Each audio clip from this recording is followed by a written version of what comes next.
तो हेलो मेरे प्यारे दोस्तों, कैसे हैं आप सब। मैं आशा करता हूँ आप लोग बिल्कुल ठीक होंगे। तो यह कहानी सच्ची घटना पे आधारित है। अगर कहानी आप लोगों को थोड़ा सा भी पसंद आता है तो प्लीज़ यह वीडियो को एक लाइक कर दें और मेरे यह छोटे से चैनल को सब्सक्राइब कर दें। आइए कहानी को शुरू करते हैं। मलियाबाद लखनऊ का नगाजत और आम के बाहों के खुशबू में डूबा हुआ एक छोटा सा कस्बा। लेकिन यहाँ के गलियों में एक ऐसी कहानी दफन थी जिसकी सड़ांत आम की मिठास पर भारी पड़ती थी। ये कहानी थी बंगला नंबर 27 की। एक ऐसा खंडर जिसकी ऊपरी मंजिल की खिड़की वक्त के हमेशा ठपाव पर खुली रहती थी। लोग कहते थे कि वह खिड़की के पार जो अंधेरा है वह सिर्फ खालीपन नहीं, एक रूहानी प्यास है। अभिषेक एक ऐसा पत्रकार जिसका ईमान सिर्फ सबूतों पे टिका था, इस मिथक को तोड़ने मलिहाबाद पहुंचा। उसे लगा था कि यह कोई पुराने जमींदार का दुखी वाला दास्ता है जिसे लोगों ने भूतिया रंग दे दिया है।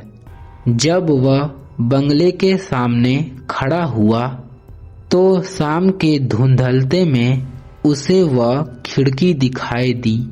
लकड़ी का पुराना फ्रेम जो शायद वर्षों से बंद नहीं हुआ था।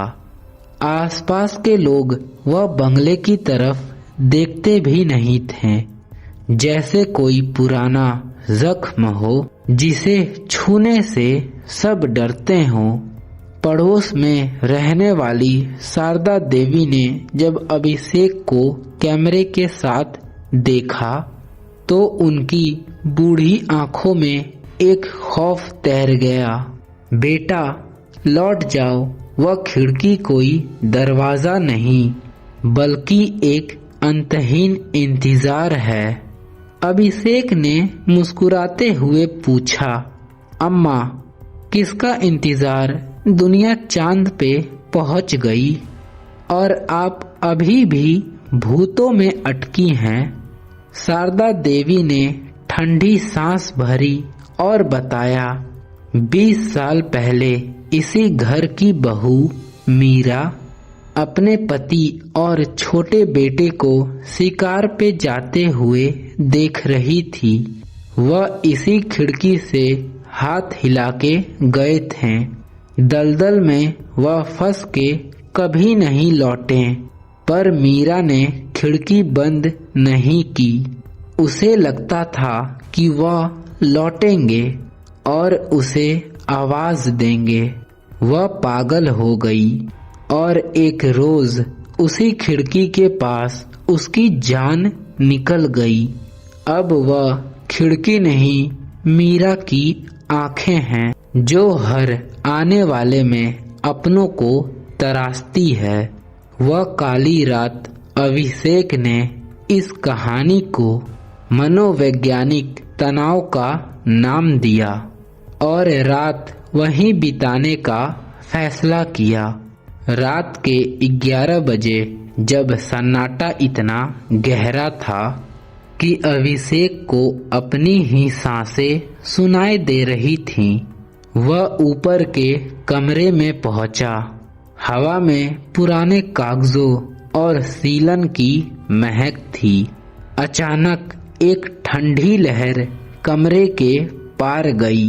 वह खिड़की जो अब तक स्थिर थी धीरे से चरमराई और सीढ़ियों पे किसी के चलने की आहट हुई।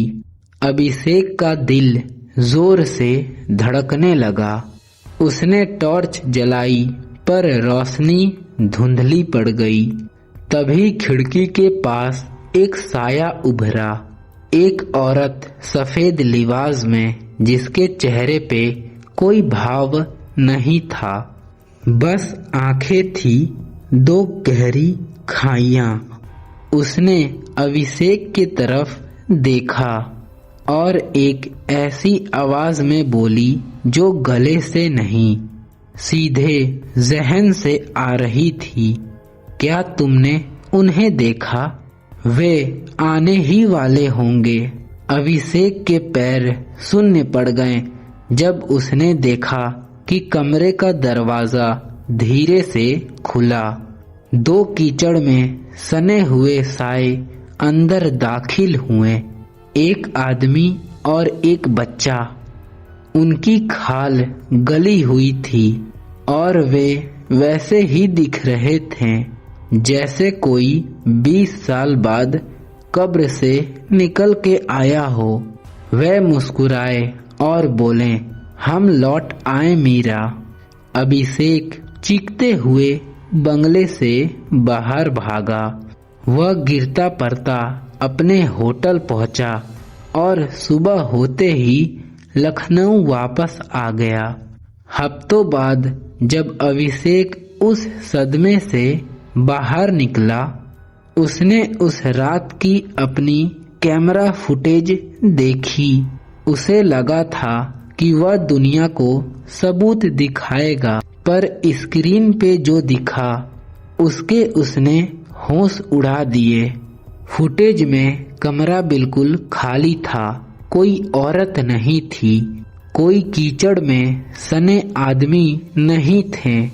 वीडियो में सिर्फ अभिषेक दिख रहा था, खिड़की की तरफ देखकर खुद से बातें करता हुआ, हवा में हाथ हिलाता हुआ और अचानक डर के भागता हुआ।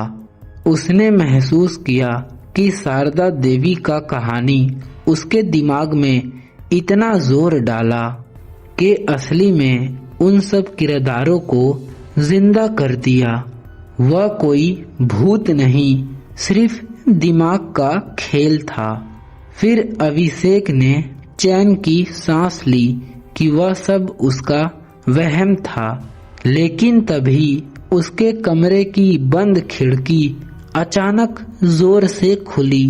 बाहर कोई नहीं था, पर कमरे के फर्श पर गीले जूतों के निशान उभर आए, जैसे कोई अभी अभी कीचड़ से निकलकर अंदर आया हो।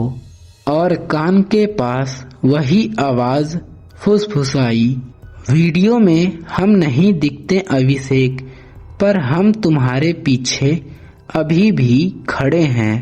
अभिषेक ने आईने में देखा, उसके पीछे कोई भी नहीं था, पर आईने के जमी हुई धुंध में किसी ने उंगली से लिखा था, इंतजार खत्म हुआ।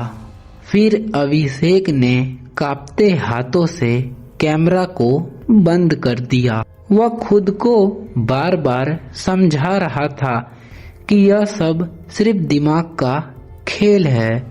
मैंने जो सुना और जो मैंने देखा वह सब कोई फेक रहम है। फर्श पे कीचड़ का निशान कोई पुरानी सीलन हो सकते हैं।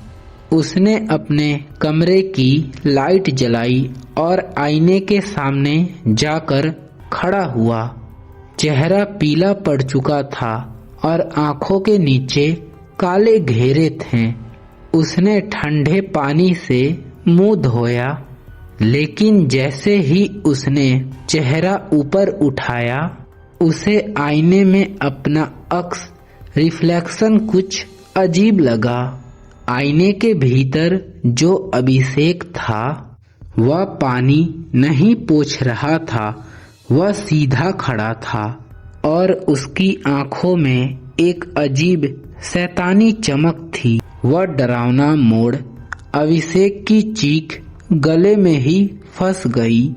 आईने वाले अभिषेक ने धीरे से अपना हाथ उठाया और अपने ही गले पर उंगलियां फेरते हुए फुसफुसाया, वह अब यहाँ नहीं है अभिषेक, वह तुम्हारे भीतर आ चुका है।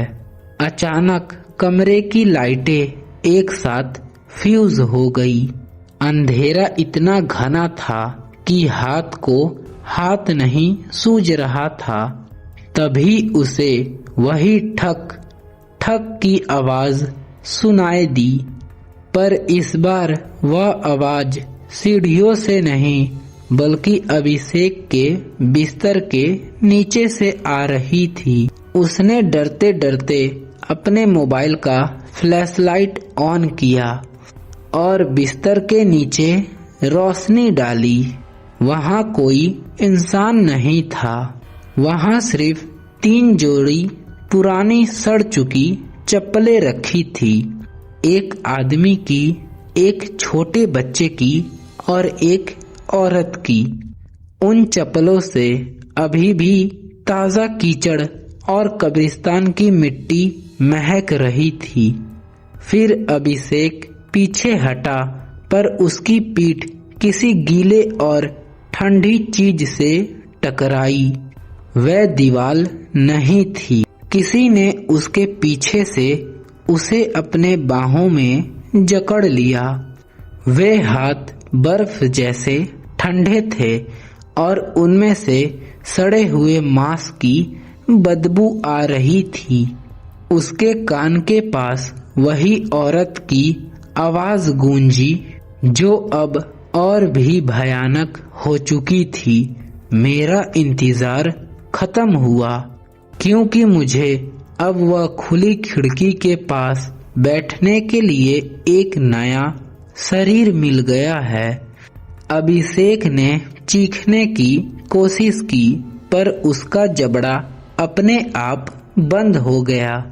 उसकी हड्डियां तड़कने लगी, जैसे कोई उसके शरीर के अंदर जबरदस्ती घुस रहा हो। उसे महसूस हुआ कि उसका अपना वजूद, कॉन्शियसनेस कहीं गहराई में डूब रहा है। अगली सुबह मलिहाबाद बंगला नंबर 27 की खिड़की अभी भी खुली हुई थी, लेकिन इस बार खिड़की के पास सिर्फ साया नहीं था, वहां अभिषेक खड़ा था। उसके चेहरे पर एक पथराई हुई मुस्कान थी। वह चुपचाप नीचे सड़क के ओर देख रहा था, जैसे किसी का इंतजार कर रहा हो। पास के गुजरते हुए एक राहगीर ने देखा और वह चौंक गया। उसने देखा कि खिड़की के पास वह खड़ा नौजवान धूप में खड़ा है, लेकिन जमीन पे उसकी कोई परछाई नहीं बन रही थी। अचानक अभिषेक ने उस राहगीर के तरफ देखा और बिल्कुल उसी अंदाज में हाथ हिलाया, जैसे 20 साल पहले वह परिवार शिकार के वक्त जाते हुए हिलाता था। और फिर उसने खिड़की के बाहर छलांग लगा दी, पर शोर नहीं हुआ। न कोई लाश नीचे गिरी, न कोई खून बहा। वह हवा में ही गायब हो गया। अब उस बंगले के खिड़की के पास एक नहीं बल्कि 4 परछाइयां दिखती हैं, और लखनऊ के अखबार में एक छोटी सी खबर छपी, तलाश जारी। मशहूर पत्रकार अभिषेक मलिहाबाद की एक हवेली से गायब हो गया। चेतावनी, अगर आज भी आप लोग बंगला नंबर 27 के पास से गुजरें तो ऊपर मत देखिएगा, क्योंकि कहते हैं कि जब आप वह खिड़की को देखते हैं तो आप उसे नहीं देख रहे होते, बल्कि वह आपको देख रही होती। तो यह कहानी यहीं पे समाप्त होती है। कहानी आप लोगों को कैसा लगा? अगर यह कहानी को आप लोग अंत तक सुने हैं तो प्लीज एक प्यारा सा कमेंट कर दीजिएगा, ताकि अगला कहानी मैं इससे भी डरावनी ला सकूं। तो आज के लिए इतना ही। मिलते हैं नेक्स्ट वीडियो में। Bye bye.